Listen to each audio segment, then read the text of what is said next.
کیا کسی حدیث میں ایسی کوئی بات موجود ہے کہ اللہ تعالیٰ نے ہمارے پیارے نبی علیہ الصلوۃ والسلام کو اس بات کی گارنٹی دی ہے کہ امت محمدیہ صلی اللہ علیہ وسلم کی کلی طور پر شفاعت اور مغفرت ہو جائے گی؟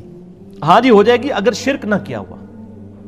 بخاری مسلم دونوں میں حدیث ہے کہ اللہ تعالیٰ نے ہر نبی کو ایک مقبول دعا دی تھی جو اس نے اسی دنیا میں کر لی، اور میں نے وہ اپنی جو دعا ہے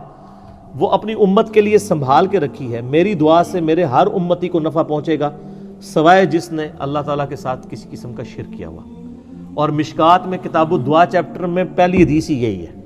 بخاری مسلم کی، مشرک کی شفاعت نہیں ہوگی۔ باقی یہ بات بالکل ٹھیک ہے، صحیح مسلم میں حدیث ہے، عبداللہ ابن مسعود کہتے ہیں کہ نبی علیہ السلام کو شب معراج 3 چیزیں اللہ تعالیٰ نے دی ہیں اسپیشل۔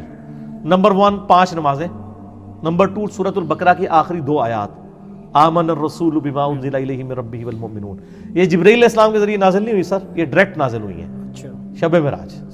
بڑی عظمت والی آیات ہے، بخاری مسلم میں موجود ہے، جو رات کے وقت یہ 2 آیات پڑھ لے ہر چیز سے اسے کفایت کر دیں گی، اور جو کچھ اس میں مانگا گیا سب کچھ اللہ دے دے گا اسے۔ اس لیے ہم نے اپنے بلو کارڈ پہ بھی اس کا حوالہ ڈالا ہوا ہے، ٹھیک ہو گیا۔ اور تیسری چیز اس میں یہ تھی، ابن مسعود کہتے ہیں مسلم شریف کی حدیث میں کہ جو میرا امتی شرک نہیں کرے گا نا اس کی مغفرت ہو جائے گی الٹیمیٹلی، یعنی عذاب بھگت کے۔ وہ تو بخاری مسلم میں حدیث ہے نا، حدیث شفاعت، مسئلہ 88B میرا حدیث شفاعت کے اوپر ہے کہ آپ علیہ السلام جائیں گے دوزخ کی طرف، اللہ سے پہلے دعا کریں گے، سجدے میں حمد کریں گے، پھر اللہ کہے گا اپنا سر مبارک اٹھائیے، پھر کچھ تعداد مقرر کی جائے گی، فلاں فلاں کو نکالیں گے، بار بار جائیں گے، حتیٰ کہ جب آخری دفعہ جائیں گے تو پھر داروغہ جہنم کہے گا اب آپ کا کوئی امتی دوزخ میں نہیں ہے سوائے اس کے کہ جسے قرآن نے روک لیا، وہ نہیں جنت میں آپ لے کے جا سکتے۔ جس کو قرآن روک لے اس کو نبی جنت میں لے کے نہیں جا سکتے۔ قرآن نے کس کو روکا ہے؟ ان اللہ لا یغفر ان یشرک بہ، اللہ اس گناہ کو معاف نہیں کرے گا کہ کسی نے دنیا میں شرک کیا، وَيَغْفِرُ مَا دُونَ ذَلِكَ لِمَن يَشَاءُ، اس کے علاوہ ہر گناہ معاف کر دے گا۔ اور وہ جو دوسری آیت ہے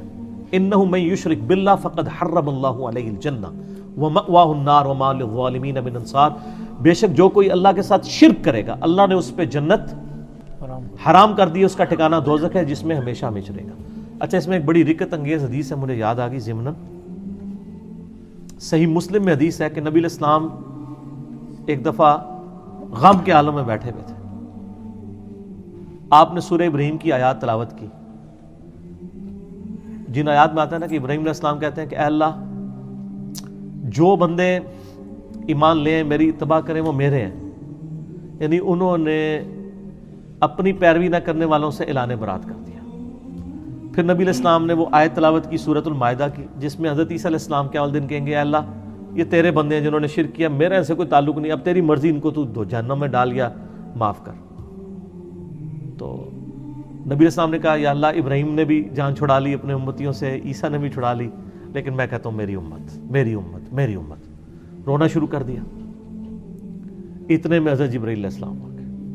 اور کہا کہ اللہ تعالیٰ آپ کو سلام کہتا ہے، اور اللہ تعالیٰ فرما رہا ہے کہ اے نبی جو آپ کو غم ہے نا آپ کے دل میں وہ ہمیں خوب پتہ ہے،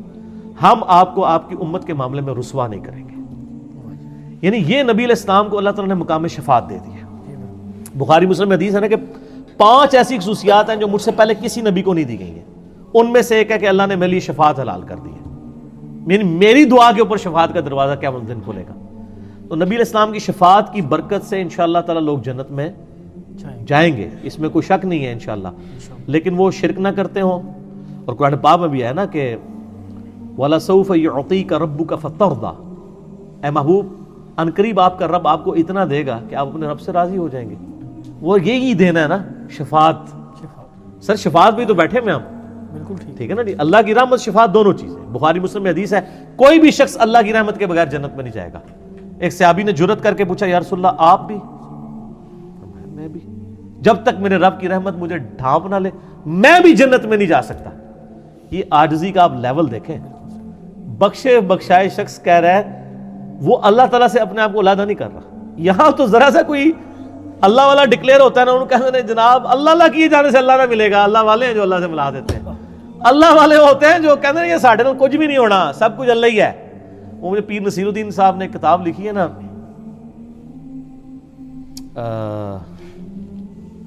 انہوں نے کتاب لکھی ہے ایک نہیں انہوں نے کتاب لکھی ہے شیخ عبدالقادر جیلانی رحمۃ اللہ علیہ کی تعلیمات کے روشنی میں توحید کا بیان، یہ اس کا ٹاپک ہے۔ اس میں انہوں نے لکھا ہے کہ ہم شروع میں کسی کو اونچا کرنے کے لیے نا اس کے ساتھ اللہ کا لفظ گاتے ہیں، اولیاء اللہ، اللہ والے، بعد جو اللہ ہٹ جاتا ہے ولی ولی پیچھے رہ جاتا ہے، جدی وہ انہوں نے اونچا کیتا سی انہوں نے کرتا سائڈ تے، صرف ولی چکے ہیں، ٹھیک ہے نا۔ اس کا نام ہے الجواہر التوحیدیہ فی التعلیمات الغوثیہ، توحید کے موتی شیخ عبدالقادر جیلانی کی تعلیمات کی روشنی میں۔ سر اس میں جو انہوں نے بینڈ بجایا ہے نا پیروں کا اور شرک کا اور قبر پرستی کا، وہ اللہ تعالیٰ نے ان کی زبان پہ اور قلم پہ جو جاری کیا ہے۔ پیر نصیر الدین صاحب کی یہ کتاب آپ پڑھیں، پڑھنے سے تعلق رکھتی ہے۔ اور ایک اور کتاب ہے ان کی پیری مریدی کی شرعی حیثیت، جس میں انہوں نے کہا کہ آج کے دور میں جس نے اپنا ایمان برباد کرنا ہے نا تو وہ کوئی پیر پکڑ لے،